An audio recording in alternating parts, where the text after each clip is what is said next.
Tänavune Kevadtorm läks tegelikult väga hästi. Vaatamata sellele, et see Kevadtorm sellisena oli võrdlemisi lühikene või harjumatult lühikene kõigile, siis sellele eelnev treeninguperiood koos kompanii lahinglaskmiste ja koostööharjutusega EFP lahingugrupiga, siis tegelikult oli väga produktiivne aeg.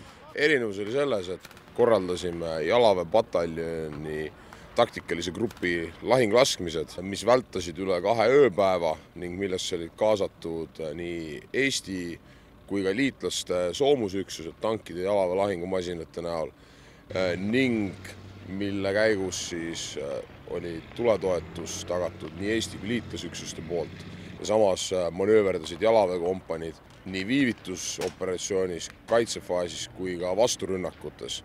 Nii et kogu selle kombinatsiooni ühendrelvaliikide lahingu võib lugeda kas just enneolematuks, aga vägagi õnnestunuks.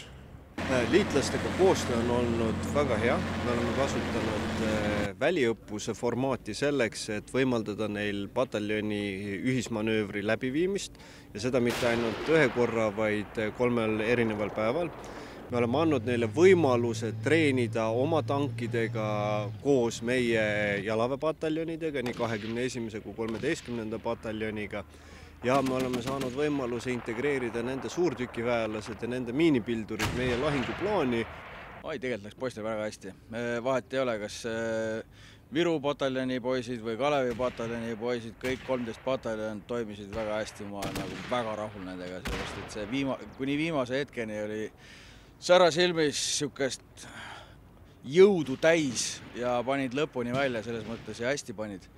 Et ma olen väga rahul.